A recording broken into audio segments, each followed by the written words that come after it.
Back to that quote by Aldo Leopold, land is a living community to which we belong. I've felt for a long time that we have as a society, at least on the environmental sort of side of things, accepted the fact that land is a living community, that we need to do something to care for it. But I don't think we've really focused on this idea that we belong to that community, that we are part of it. For so long, my generation certainly has been raised to think that we are outside of nature, that we're bad for nature, that the best we can do is to not harm nature. If that's how we think of ourselves, we're never going to have the kind of relationship with nature and our ability to care for it. Just like beavers and pollinators have a capacity to enrich landscapes, we have a role and a responsibility to do that. But it has to be supported. People can't do this for free. People say, well, why shouldn't landowners, just have to do that? Shouldn't that just be part of doing business? Well, there's a real cost to that. And just like everything in our lives, there's a cost to the time it takes to care for things. And if it's not compensated, it's a struggle to do it well and at scale. That's Lesli Allison. She's Executive Director of the Western Landowners Alliance, and on today's podcast, we talk about issues of environment, conservation, and agriculture in the context of a new film called Preserved, which is about the Vermejo Park Ranch that's here in New Mexico. You're listening to Down to Earth, the Planet to Plate podcast, a co-production of Radio Cafe and Quivira Coalition.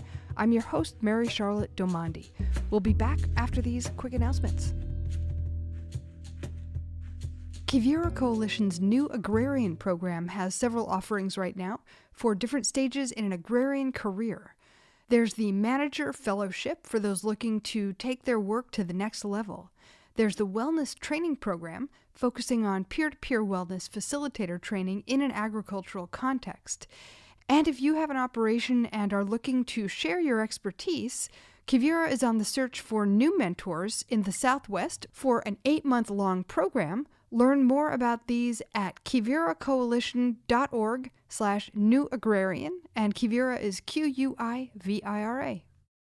Quivira Coalition has some great workshops coming up this fall in New Mexico, Colorado, and online. Be sure to check out the events page for more information, quiviracoalition.org/events, and Quivira is Quivira. This year's Regenerate Conference schedule is shaping up to be full and insightful. From November 5th through 7th in Santa Fe, New Mexico, we will be bringing together many great speakers, roundtables, and workshops on strategic business planning, do-it-yourself soil health evaluation, bonding and training livestock guardian dogs, and so much more. Registration is open, so reserve your seat now at regenerateconference.com.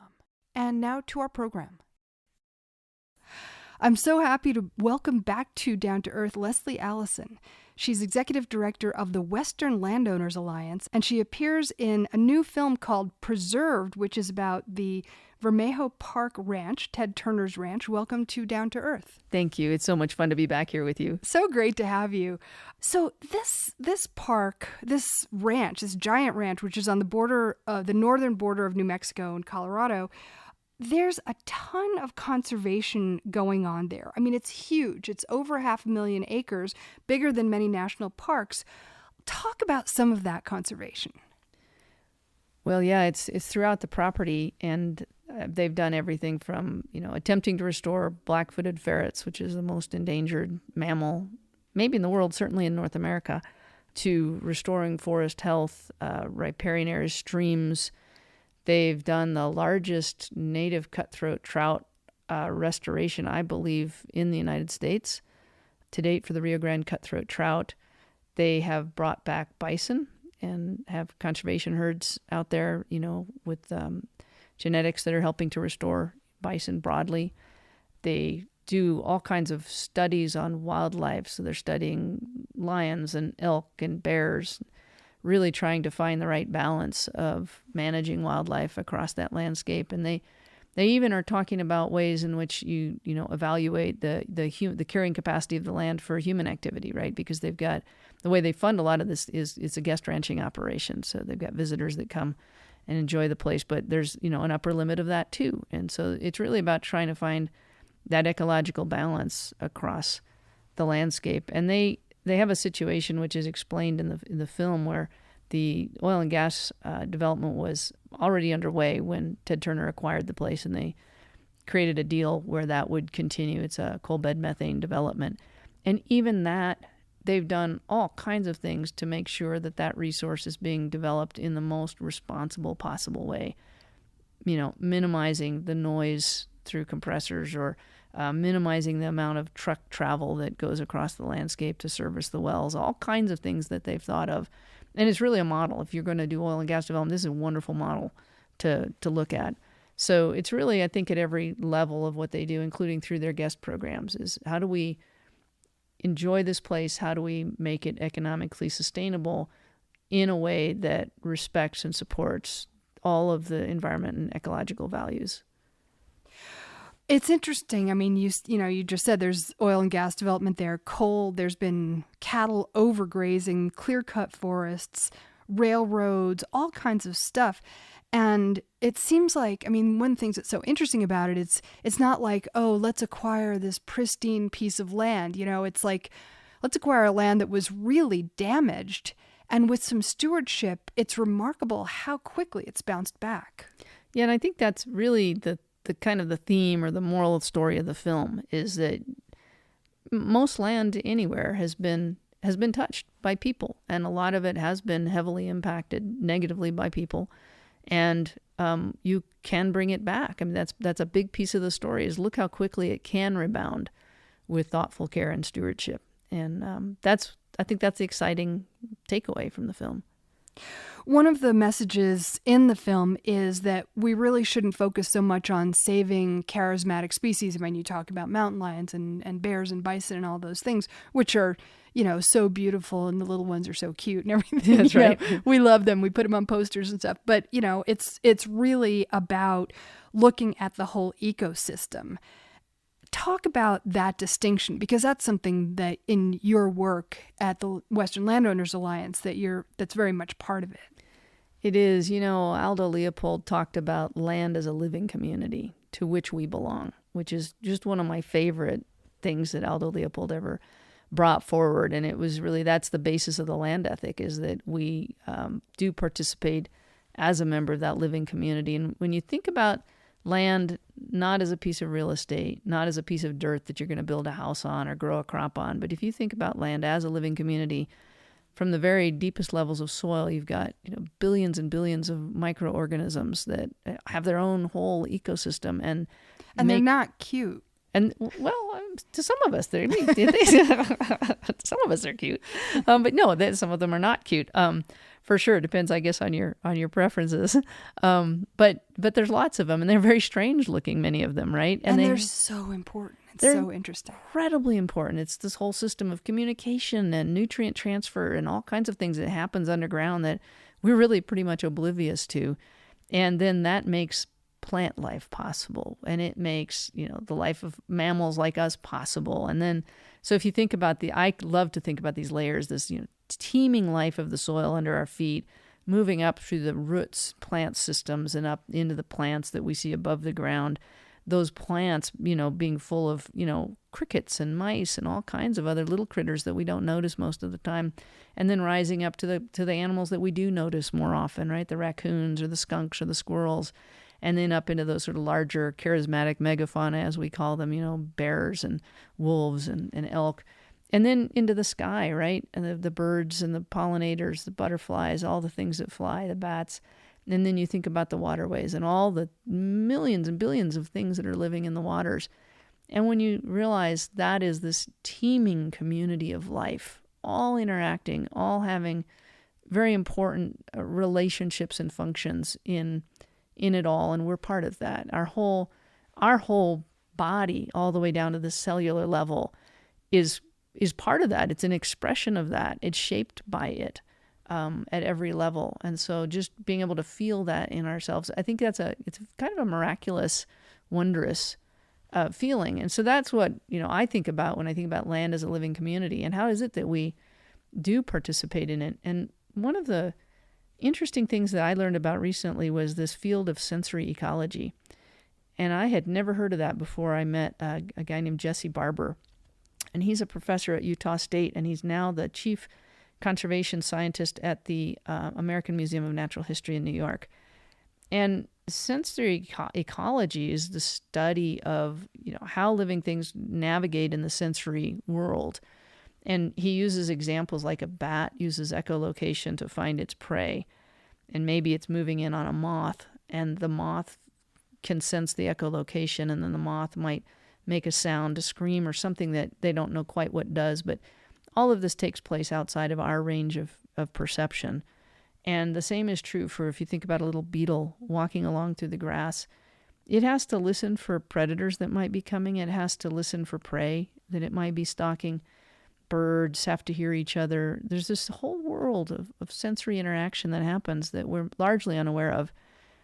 And it turns out that human noise and light has an enormous impact on these critters' abilities to navigate and operate and survive and thrive. And so he studies that, and his research is just fascinating. The whole body of sensory ecology research is fascinating. And one of the takeaways from that is there are fewer and fewer places left in the world where that sensory environment is largely intact, right? And especially on large pieces of land like the Vermejo Park Ranch, it's a place where there's quiet, and there's not light, and there's not vibrations from the highway or from whatever machines we have. And birds can hear each other, and they can sing their full songs, which they can't do in cities because our sound overwhelms them. So anyway, it's just fascinating. So that, to me, that's all part of this larger ecosystem that we try to pay attention to. It's interesting, too, to think about the word quiet, because once you take away the sound of trucks and cars and highways and all that stuff, there's all kinds of sound. That's true. It's like a cacophony out there, right? Of all the other sounds that are out there. Yeah. It's a good point. One of the things that's interesting about conservation, and the same is true for regenerative agriculture, and the same is true for basically all science, is that it's a continual ongoing process of trial and error. And you only learn through making mistakes. You only learn by trying stuff that doesn't work and eventually trying stuff and maybe it does work or it works partially. That's also, it's not so much shown in the movie, but that's also very much a part of what's going on at Vermejo. It is. It's, managing land is a big experiment. It really is. And it's, Aldo Leopold also said the oldest task in human history is to learn how to live on a piece of land without spoiling it. And it really is a task. It's something we have to always work at as people. And, we'll never have the perfect answer to that. Science never has all the answers. It probably never will. And so it's very much a blend of art and science and experience, learning, trial and error, adapting. And that's why we emphasize in our work a lot the importance of monitoring and an adaptive management, having that flexibility to say, oops, that didn't work. Let's try this. And I think we would do well in general in policy and environmental advocacy to give one another more space and grace to make those mistakes and to learn from them and to share those. And it's to share those so that other people can learn from your mistakes. Yeah, exactly. And I remember as a ranch manager, to me, that was sort of like the currency of success was the mistakes you made, the lessons you learned. That's what made you successful the next time around, right? And that's what I look back and remember the most, and actually with the most fondness is, oh yeah, we tried that, it didn't work. We learned, we did it this way. We love that. But I realized at one point, thinking about this, that if you're an employee, if you don't work for yourself, it can be difficult to share a mistake. You fear for your job, or your reputation. If you're a nonprofit, you might be afraid to acknowledge a mistake because you might feel that you would lose your funding, right? So you might be an agency person or a person who works for a nonprofit or whatever, and it is hard to admit our mistakes. And also, a lot of people don't stick around long enough in some of those positions to know that it didn't work out 10 years down the road. But if you're a landowner, you own your own land, you're not accountable really to anybody but yourself for your own success, you can say, I made a terrible mistake and we learned from it. And then I made another mistake and we learned from it. You have more freedom to say those things, which is very interesting to me, something we may want to pay attention to. But yeah, it's a big experiment. What does that look like at the ranch? You were talking before about black-footed ferrets. So, and I can't speak in depth to the Turner Ranch's experience with each of these different things that they've done, but I know that they tried reintroducing black-footed ferrets, and it didn't work in the end. There's a lot of challenges with that. I mean, the plague is a big issue in prairie dog towns, and being able to manage to keep those prairie dog towns alive and combat plague is one of the big factors in whether the ferret reintroductions can succeed, and I know they struggled with that. And by the way, ladies and gentlemen, black-footed ferrets, as I understand it, prey on prairie dogs, and that's basically all they eat. And so if you don't have prairie dogs, you don't have the ferrets. That's exactly right. Yeah. Yeah. And the plague makes that a particular challenge. So what kind of agricultural production is going on at that ranch? So the bison is a big part of their business model, and you see that a lot in the film, right? And they even created, the whole chain of restaurants to, Ted's Montana Grill, to create a market for the bison so that the bison could be an economic driver that helps keep that land open and helps restore bison to the landscape. And so, the point is made in the film and certainly in the panel discussions afterwards that we had the other night that the ranch, Vermejo Park Ranch, has to be economically self-sustaining. It isn't just bankrolled. And this is true for most of the ranches out here. There has to be some economic driver or multiple economic drivers that make it possible to keep these lands open and to manage them in the way that they need to be managed, really. Even if there is a wealthy owner. Even if there's a wealthy owner, because the expense of a place like Vermejo Park Ranch could be staggering, and even the wealthiest people are not going to sustain forever loss on these places. And so it's just so imperative that we find ways to bring more economic support to ecological stewardship. So, bison is one of those ways that they're doing that.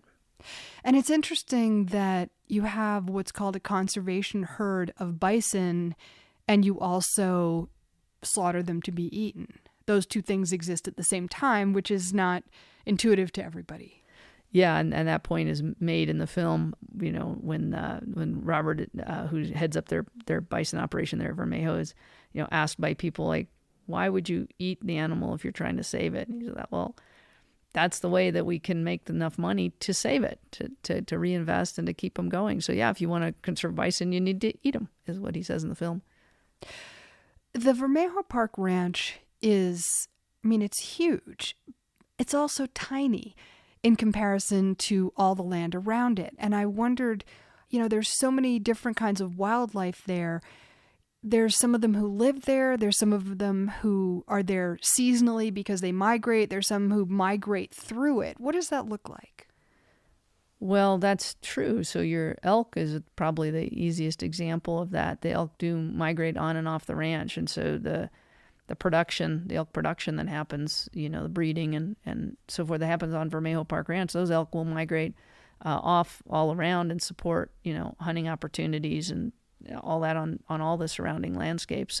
So there's a lot of that back and forth with elk, but, bears and lions and all kinds of other things move across lines. Fish all move across property lines. And so what is that relationship like? In other words, how does it affect the neighbors, north and south, east and west? Are there corridors that sustain that migration? Is that part of the bigger picture that folks at the conservation people at the ranch are looking at? Oh, absolutely. I think the leadership at the ranch is very tuned into that whole picture, the large landscape, and have a lot of very close working relationships with both their public and private land neighbors. Philmont Ranch and Vividal and that whole landscape, cattle ranchers around, and even, the local community like Raton is part of that whole picture as well, the way that people interface through this whole system.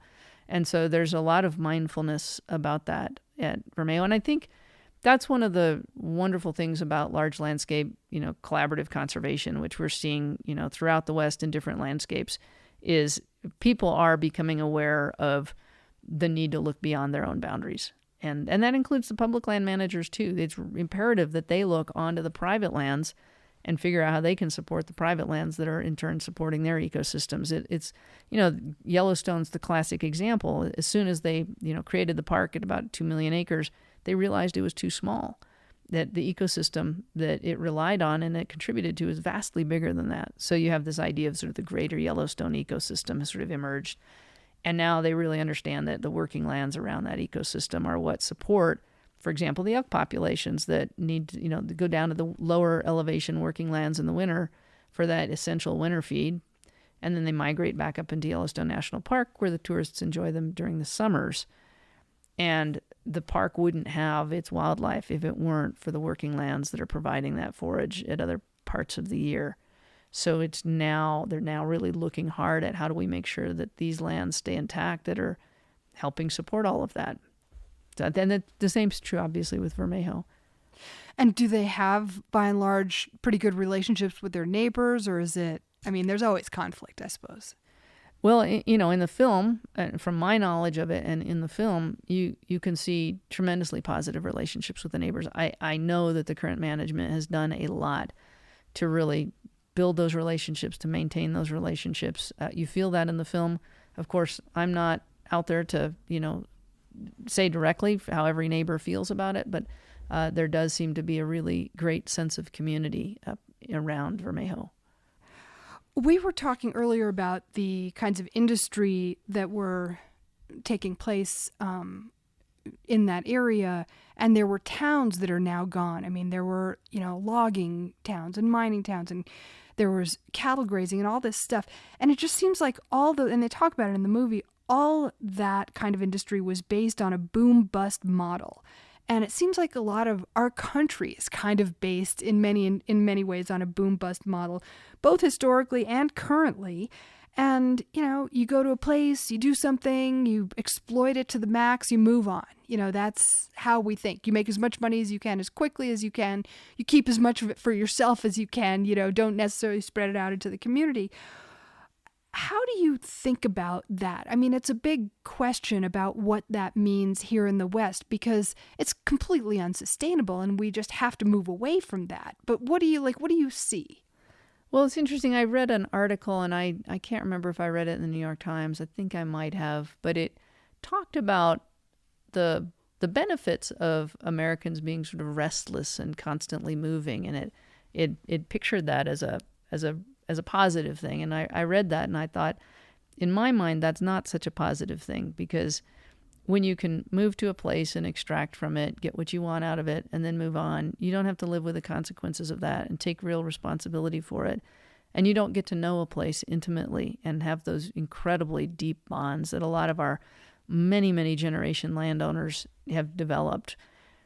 So I don't agree with the idea that it's good that Americans are restless and moving all the time.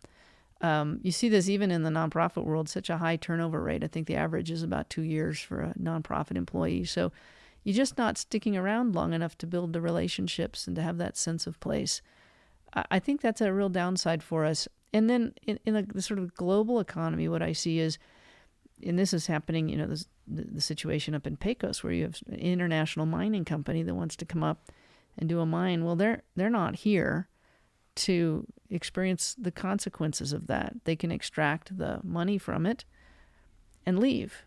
The people who have been there forever are still there, living with those consequences. And I think that's a real downside of some of our global economy. And, I don't know that we have a cure for that. We live in the world that we live in. It's very, very mobile. But I would just say that investing in and staying in place long term might help us with some of that boom bust. And I think we need economic support for the care of these places, not for just the extraction of these places. And that's not part of our economic model right now. We're doing a lot at Western Landowners Alliance to think about how do we bring economic support for ecological stewardship, basically the care of the places that sustain us. And you can, get a lot out of production on a place. You can earn a livelihood or scratch one out on, beef production or crops or whatever it is. But there's not really a way in which you can earn at least a portion of your livelihood through the care of these places. And, we haven't been good in our world, in the society, at compensating for care that maybe means the most to all of us. So care of our children, care of our families, care of our elderly, care of the land. Those things all take a lot of work and investment, effort, education, thoughtfulness. They have a value to them that has never really been recognized and compensated at its full value. And if we could find a way to do that, I think we would see a lot of change so that people could make a livelihood, not just growing our food, but then taking care of the land and the wildlife as well, and make that all part of the business model. I think that's where we need to get. Do you think there's potential in things like, carbon credits and that kind of thing? I think that the environmental markets that you're referencing, the ecosystem service markets, are, headed, it's the right thought. How that's done is very important. And so one of the things I worry about is that we are reductionist in our approaches. So we're going to pay for carbon molecules, but, what about the wildlife habitat? How do all those things get balanced, right? We need a holistic approach to ecosystem service markets that recognizes the variability across these landscapes, the sort of the dynamics. It's a dynamic living system, and we have to manage for all those different variables. So managing for just one thing or another thing is going to lead us down a path we don't want to go. So we've been looking at it. We've been piloting this thing called habitat leasing now for a long time. It's really starting to catch on. But the idea is that a whole healthy acre of land floats all the boats. It will sequester as much carbon as it can and should. It will support as much biodiversity as it can and should. It will provide the greatest agricultural productivity. It will infiltrate the right amount of water. It does all those things in one thing. So the whole goal there is health and vitality. And how do you define that health and vitality, and how do you compensate for it? And a lot of the environmental market space has been focused on how do you put a value on nature? How do you put a value on a frog or whatever it is? And our perspective is you don't have to put a value on nature. You have to put a value on the human stewardship of nature, the care of the person that is out there every day holding that land open and managing it and caring for it, making sure it stays whole and healthy. That's a much easier value to assign. So that's the direction I hope we go. I can't help but think all of the caring professions have been undervalued, and they've mostly been done by women. And I really so want to see those values become human values and not be gendered. Oh, yeah, absolutely. I think there's a great desire. It's interesting, back to that quote by Aldo Leopold, that we are, land is a living community to which we belong.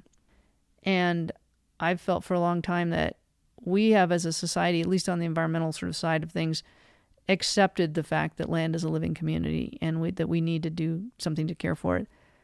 But I don't think we've really focused on this idea that we belong to that community, that we are part of it.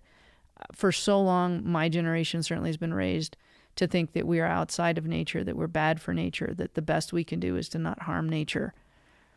If that's how we think of ourselves, we're never going to have the kind of relationship with nature and our ability to care for it. We won't see in ourselves the ability to care for nature. That's a really important first step, is understanding that we have that capacity. Just like beavers and pollinators have a capacity to enrich landscapes, we have a role and a responsibility to do that. But it has to be supported. People can't do this for free. People say, well, why shouldn't landowners, just have to do that? Shouldn't that just be part of doing business? Well, there's a real cost to that. And just like everything in our lives, there's a cost to the time it takes to care for things. And if it's not compensated, it's a struggle to do it well and at scale. What you're saying makes me think about the fact that pollinators and beavers, they're not doing it out of the goodness of their hearts. That's part of their survival. It's what they do in order to live. And it would be interesting to just think about that, applying that to humans, like how it makes us happier and healthier to do that work, because ultimately it does. It does. And if you think about indigenous food gardens, for example, that, enriched biodiversity in a given place. If you think about acequias and the irrigation systems that create these sort of green ribbons throughout New Mexico, humans do actually bring, added value to landscapes. They can. The old prescribed burns. All those kinds of things. So we do that. I think that every species on the planet adapts the environment to meet their own needs. And that's what gives us a lot of our biodiversity. And humans are no exception. We just happen to do it at a scale that is, incredibly dominant and can have, a cascade of negative consequences if we don't get things right, which often we don't. But I think that recognizing our role as natural living beings, part of this living community of the land, having a responsibility to it, knowing that our shaping of it can actually add value. I think those are the beginning points of really going there in a more productive way. One of the speakers in the film Preserved said something that really kind of stuck with me. She said, land conservation is in a continual race with industry. And I try to be optimistic, and I sort of have a natural tendency to be optimistic, but sometimes it feels like a losing battle. I mean, industry, they've got the power, they've got the money, they've got the equipment, they've often have government on their side, and they seem to really not care, even if they are destroying the land and water that sustain us. How do you find a sense of, hope and optimism within that reality? The first thing I would say is that we have to be careful about dehumanizing ourselves, right? So who is the industry, right? It's not some monolithic, thing out there. There are human beings in industry and throughout industries, oil and gas, I don't care what it is. I meet people ranching who care very passionately about land. They care a lot, and they're actually investing enormous amounts of resources in the care of these places. And I think the first thing is to recognize where that is happening and to encourage it. It really bothers me when environmental groups will say, well, we don't want, oil and gas or industry to be part of any conservation effort or stakeholder board because they're the bad guys. Well, that's a great way to make sure that they're not part of the solution, right? Well, they kind of have been acting like the bad guys for a long time. Well, some have. So, of course, and so the problem is that we have created a system that there's an aspect of it which has dehumanized what happens. And an example of that is you might say, don't the shareholders of such and such company care about what happens as a result of their product or industry? And if you realize that a lot of the shareholders are not people, but they are retirement funds that other people manage with an obligation to maximize returns because these are maybe the retirement funds for our state employees. And so, in their world, maximizing those funds is the most important thing. So those are the shareholders.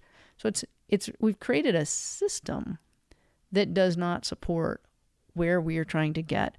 So rather than villainizing people who are part of industries, I think what we need to do is look really hard at the system that we have all created and that, frankly, we've all benefited from and contribute to every single day. We have to take a hard look at that system and figure out what is a better path to amend that system so that it isn't so alienated from the things that we all care about. And, I look back, I think really honestly, almost every question comes back to ourselves and to human nature. We are consumers. You'll hear things like, recreationalists will say, in order to, be part of conservation, I have to be able to go out and enjoy it and recreate in it and consume it effectively. Well, the wildlife may not feel very good about that, right? But we feel like we have the right to consume that and that's the only way we can support it, right? Look at our consumptive lives, and not one of us is innocent of that. But again, we've created a system where even when we decide we want to sort of pull back from that, it's almost impossible to do in our modern life. So it's not that, me, Lesli Allison, or you, Mary Charlotte, are bad people because we live a modern life and we're using the technology that you and I are using right now today to have this interview, which you could say is contributing to all the ills in the world right now. It's not that we're bad people, but this is the system in which we live and what we've created for ourselves. So I think I would look at it that way. Very interesting. And food for thought, for sure. When I look at this ranch, the Vermejo Park Ranch, it's really inspiring. And as somebody who's aware of the extreme economic inequality in this country. You think, oh, great, gazillionaire buys a ranch, great. But it's not, oh, maybe that'll inspire all the other gazillionaires and billionaires to buy ranches. But they don't. They buy yachts, how do you see the potential inspiration or the potential scalability of what they're doing there? Well, I can tell you that I have been watching Ted Turner since very early in my own career. I mean, he got Vermejo in, I think, 95 or 96. Yeah. Began that work. And I grew up in New Mexico. I was aware of it, watching it from afar for a long time. And I went to work for a landowner who, in about the same time that Turner got that place. And the landowner I was working for had already been aware of what he was doing there and said, I want to do what he's doing. And so then my career in ranch management was inspired by a lot of what was happening there. And it turned out that landowner after landowner around the country has, many have taken inspiration. I think he already has raised the bar on what's possible. I think he's opened people's minds and imaginations to what's possible on a piece of land and how we might be thinking about it. The Turner ranches have shared their knowledge all over the landscape. And I actually think that they're not aware often of just how big an influence they've had. Really? Yeah. I mean, so many of our members have been inspired by that. I meet longtime multi-generational ranchers who are very conservative who have said, you know what, I may not agree with everything that Ted Turner does. I may not agree with his reintroduction of wolves or things like that, but I really appreciate what they're trying to do. I appreciate, the effort and the care about the land. So I think they've had an enormous impact, actually. You said at the end of the film, and it was so much fun to see this film, and there you are, Lesli, in it. And one of the things you say at the end is, you don't have to be wealthy to do land conservation. You can do it in your own yard. You can do it in your own farm. What are some of the examples of that you're seeing and that you're encouraging? Well, yeah, and I mean, the easy and obvious examples are things like pollinator gardens and your, or flower boxes, even if you've got even a flower box, right? So I think that movement is catching on quite a bit and beginning to recognize that, clean cut lawns with herbicides is probably not going to help us get back to a place of abundance in the ecosystem. So people are, converting their lawns back into something that's more biologically diverse and supportive. But then, food, of course. Yeah. Yes, food lawns. I love that. And we see ranches and farms of absolutely every size. We have a membership that's over 14,000 members across the West. Majority of those are landowners. They are from all sides of the political spectrum, every walk of life, every land interest. You've got public lands ranchers, you've got forested lands, you've got conservation banks, you've got guest ranches.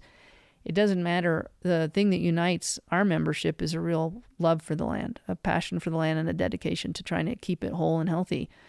And so you see multi-generation, family ranches on, relatively small acres compared to Vermejo Park Ranch, doing amazing things with soil health, working with soil scientists to try to figure out how to do different grazing rotations. Regenerative agriculture of all different design, flavors is being tried in so many different places out there. Increased cognizance about herbicides and pollinators is everywhere. There's a great awareness. We just did a survey. The results are just coming in now, but a huge majority of those who responded are very aware of these issues and are trying to do something to improve the ecology and the productivity of their landscapes. And so, again, it can be every size, from a small pasture rotation to how you choose to plant crops using cover crops and things like that. All the way up to, full-size grazing operations where you're really mindful of how it's affecting riparian systems and other wildlife out there. And even in your little, I think I live on something like an eighth of an acre, maybe sixth of an acre, small. But there's so much you can do. My husband's out there every day planting flowers and onions and raspberries, and they come up and there's bees everywhere. Yeah, I know, it's wonderful. I've got a place that's got a lot of pollinators. It's so much fun to watch them. It feels good. I will say, though, it's not easy, right? And I'm a horrible gardener myself. I have a brown thumb.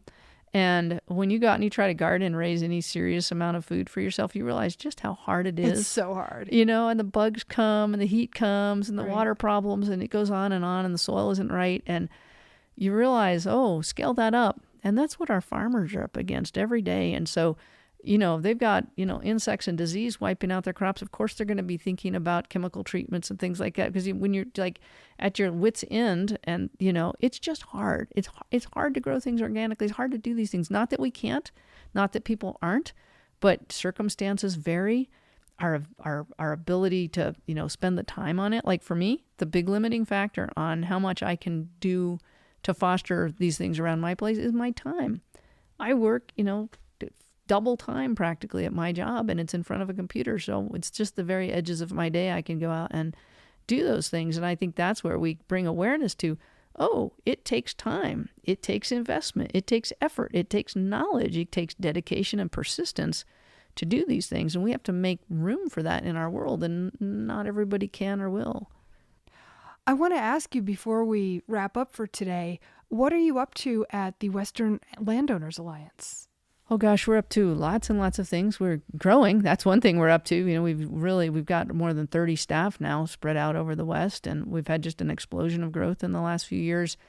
Membership is just growing and growing. It's doubling and doubling, which really tells me that people are very interested in this idea of being good stewards on the land, keeping that land whole and healthy. So that's very encouraging, and I think that's a story that you don't get to hear very often in today's world. I mean, just to give people some background who might not know the Western Landowners Alliance, I mean, you started when somebody at a meeting was looking at a map and realizing that you cannot do a kind of coherent vision of ecosystems without including private land in the equation. And it started from there, and it's, as you say, it's grown tremendously. Yeah, the question that some conservationists had been asking was, you have the islands of protected public lands, but in between you have this increasingly fragmented landscape, and most of that is comprised of private lands. And the question was, are there private landowners who care about lands and wildlife and water and clean air and all of those things that we all value? And we had a meeting back in 2011, and the resounding answer from the landowners that showed up was, yes, we care a lot. And we love these things and these wild places and these animals. It's why we live out in these places. We needed a voice for those landowners and for who have not just the desire to, not just a good land ethic, which most landowners really do have a good land ethic, but also the boots on the ground practical experience of what it takes to be that good land steward. And so that's the organization that we've developed, is practical, land stewardship that, is mindful of the economics and all the things that have to go into it. And how do we have the right policies? How do we get the right science to support what we need to do?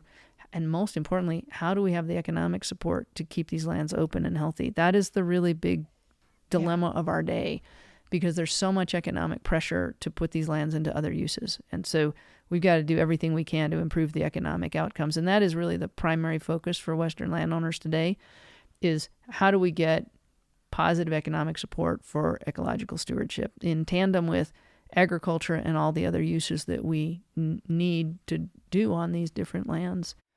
And keeping in mind all the while that stewardship, whether it be working lands or conservation lands or things that are a combination of those things that are in private hands, it's not some romantic idea. It's life itself. It's keeping our water healthy, producing food that's healthy, and keeping the wildlife alive that contribute to this land that we need in order to live.